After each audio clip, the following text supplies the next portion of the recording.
Halo Halo Mina. Mina. Oh, Mina, Mina. Oh Mina.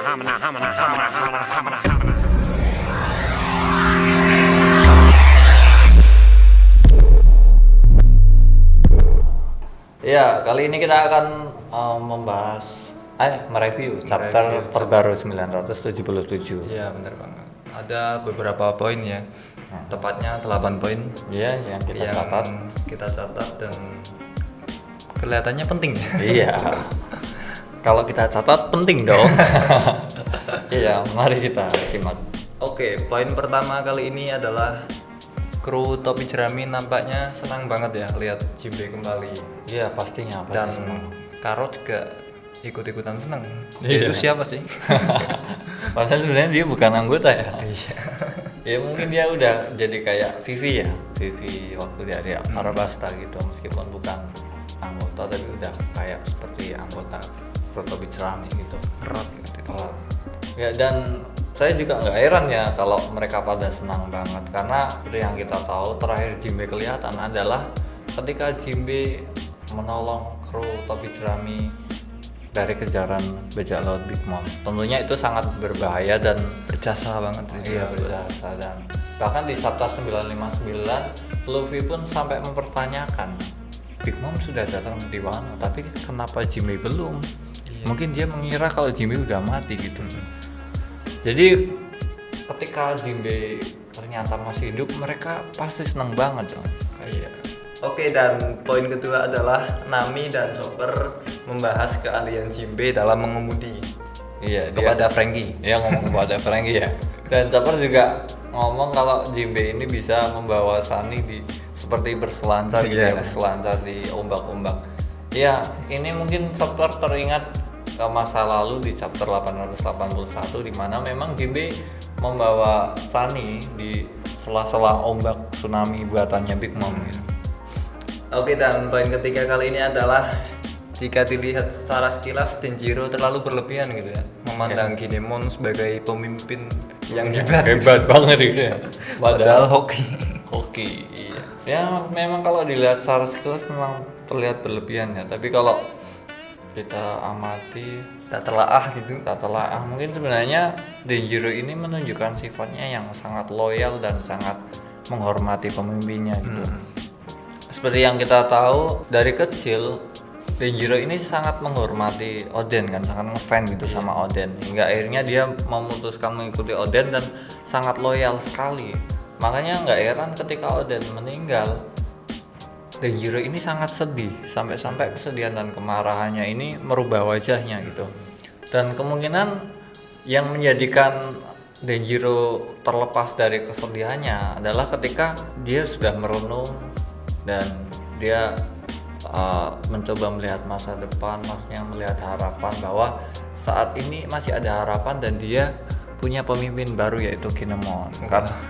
Karena seperti yang kita tahu sebelum Oden meninggal, Oden membebani 9 pelayannya untuk untuk membuka perbatasan Wano gitu kan. Dan seperti yang kita tahu juga, ke-9 pelayan itu pemimpinnya adalah Kinemon. Makanya sifat Denjiro sekarang ke Kinemon itu kemungkinan sifatnya dia ke Oden. Jadi Kinemon ini udah seperti penggantinya Oden bagi Denjiro. Oke, dan poin keempat adalah Lau mengajukan rencananya, yaitu Tobi Jerami dan Kid akan menerobos lewat depan ya, menerobos tapi lewat depan. Sebagai pengalih ya, pengalih perhatian ya. Iya.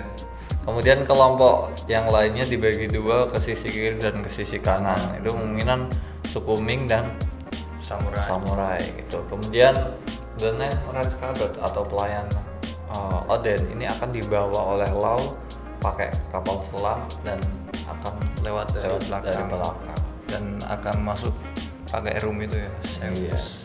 Tapi ternyata rencana Lau ini ditolak oleh Kinemon ya. Gimana menurut Kinemon dia harus memimpin pasukan sebagai pemimpin yang hebat dan itu didukung oleh Denjiro gitu. Ya memang harus itu. Nampaknya memang kepemimpinan Kinemon ataupun 9 pelayan Oden kepada samurai yang lain itu sangat penting ya, karena mungkin mereka akan lebih semangat ketika mereka dipimpin oleh 9 pelayan dari Oden itu. Oke, dan poin kelima adalah bajak laut topi jerami dengan mudahnya mengalahkan prajurit-prajurit dari benteng Takeshi. Benteng penjaga ya, Oh, iya. penjaga dari Onigashima. Sangat cepat sekali ya. Iya. Sampai-sampai Kinemon Raiju dan Denjiro kaget banget ya, Iya. karena menurut Denjiro juga itu salah satu rintangan yang berat ya. Nah dari sini kita juga bisa melihat kedetailan Oda Sensei yang luar biasa, dimana dari gambar ini kita bisa, jika kita gabungkan Jinbe dan Luffy ini satu frame gitu, jadi Jinbe sebelah sini, Luffy sebelah sini, sedangkan kru yang lain itu ada di sisi yang lain gitu. Dan melupakan 3 trio lemah yang ada di kapal. Ya malah beneran gitu ya. Iya. Kalau yang lain maju dia di belakang aja gitu. Oke, dan poin ke-6 adalah Zoro menemukan sake ya. Dia udah mencium aroma sake dan mereka merencanakan akan mengadakan pesta kedatangan Jinbe. Iya. Dan nampaknya Luffy akhirnya menemukan ide baru ya. Dia akan menunda pestanya, dan pestanya akan dirayakan setelah peperangan selesai. Tumben banget ya Luffy gini ya. Iya tuh Biasanya kan pesta. langsung pesta gitu. Tapi kayaknya kalau teori dari masa depan itu benar, momen ini akan menjadi momen yang sedih. Karena teori dari masa depan kan ada yang menyatakan bahwa Jinbe akan mati di tangan Big Mom, kemudian Chopper akan mati di tangan Kaido. Nah, kalau ini emang benar, terus mereka mau merayakan Kedatangan siapa? ini kan jadi sedih banget ya. Mungkin nanti perayaannya akan diganti menjadi festival api di ibu kota, dan tentunya festival api yang diadakan oleh klan Kozuki setelah mereka memenangkan pertempuran gitu. Emang festival api itu emang buat ngerayain orang Iya, mati gitu? di chapter 951 kan Shinobu pernah menyatakan bahwa festival api itu adalah sebuah prosesi untuk memakamkan orang yang sudah meninggal gitu.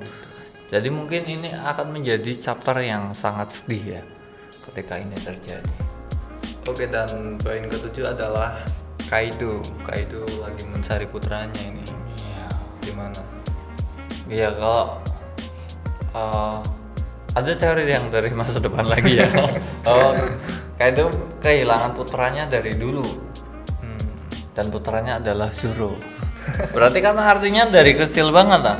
Tapi kalau dilihat dari chapter ini kayaknya Kaido tuh mencari anaknya tuh bukan yang hilang dari lama gitu. Maksudnya dia lebih ke ayo ajak ke sini. Berarti kan dia udah cuma terpisah Di di mana gitu. Nggak jauh ya. Nggak jauh gitu. Tapi kan dia dalam kayaknya keadaan mabuk. Iya, saya pribadi sih juga setuju dengan teori masa depan sih. Jadi kalau kita teliti lagi di chapter ini, Kaido dengan keadaan mabuk, dan selain itu anak buahnya pun juga mengalihkan perhatian. Dia nggak menjawab pertanyaan Kaido tentang putranya, dia malah mengalihkan perhatian ke Flying Six kan. Jadi dari dialog itu kita bisa menyimpulkan bahwa kemungkinan Kaido ini halu ya, dan dia sering halu seperti itu. Kemungkinan juga dia suka mabuk gara-gara itu. Iya, bisa juga. Oke, dan di poin terakhir, di panel terakhir juga ya. Iya. Di panel terakhir ada penampakan Flying Six, tapi kakinya doang. Tanya doang. Ya, sangat misterius sekali ya. Iya. Dan yang udah kita ketahui dua ya, Extract sama Page One ya. Dan bagi yang belum tahu Flying Six itu adalah headliner terkuat. Itu berdasarkan chapter 929, ada warga Wano yang menyebutkan bahwa Flying Six adalah 6 headliner terkuat. Dia bisa terbang nggak? Bukan, maksudnya petinggi gitu kan. Petinggi. Kenapa ada 6? Karena itu mewakili tiap wilayah ya. Seperti yang kita tahu, Wano kan mempunyai 6 wilayah: Udon, Kibi, Kuri, Ibu Kota Bunga, Hakumei, dan Ringo. Dan kalau kita lihat dari kakinya satu persatu ya kakinya. Ada yang perempuan kan, dan kelihatannya dia memakai jaket bulu. Kayaknya itu dari Ringo, karena seperti yang kita tahu Ringo itu dingin kan. Bener banget. Kemudian yang kedua ada yang kayak samurai ya. Iya. Kayaknya dia ini yakuza ini. Oh Mantan iya, yakuza. benar banget sih. Dia juga pakai bakiak kan? Iya pakai bakiak. Kayaknya itu emang Yakuza. Dari chapter 935 juga dijelaskan bos Hyokuro tuh dulu bos Yakuza, Iya bos yakuza. kata Shinobu. Kata Shinobu, Hyokuro itu kan yakuza ibu kota ya. Iya, dan di chapter 952 udah kelihatan tuh bos-bos Yakuza.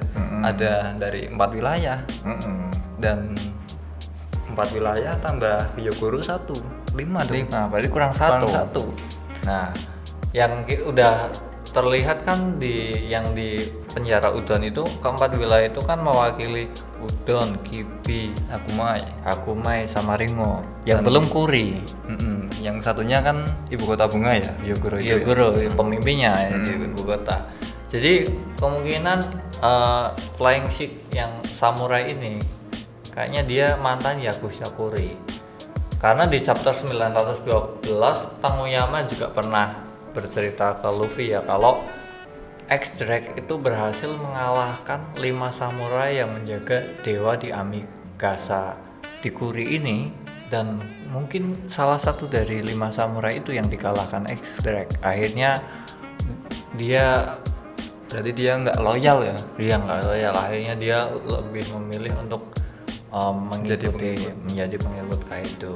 Kemungkinan itu orang itu. Iya sih. Kemudian selanjutnya X-Drake itu kemungkinan dari ibu kota ya, karena kita sering melihat kan X-Drake ada di ibu kota gitu kan. Page One itu kelihatannya dari Kibi sih. Gitu. Nebak Kenapa aja. soal? Nebak aja. Kemudian yang paling depan sendiri itu kemungkinan dari Udon. Bukan Oden. Udon. Terus yang paling belakang atau yang siluet itu dari Akumai berarti. Tapi dilihat dari kaki-kakinya aja kayaknya udah ngeri gitu ya. Ya udah Kayak sangar ya.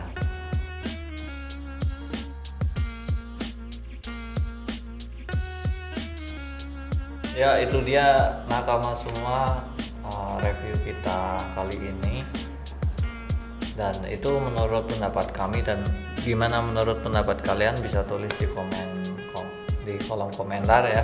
Jangan lupa like, share, dan subscribe. Bunyikan loncengnya. bunyikan loncengnya.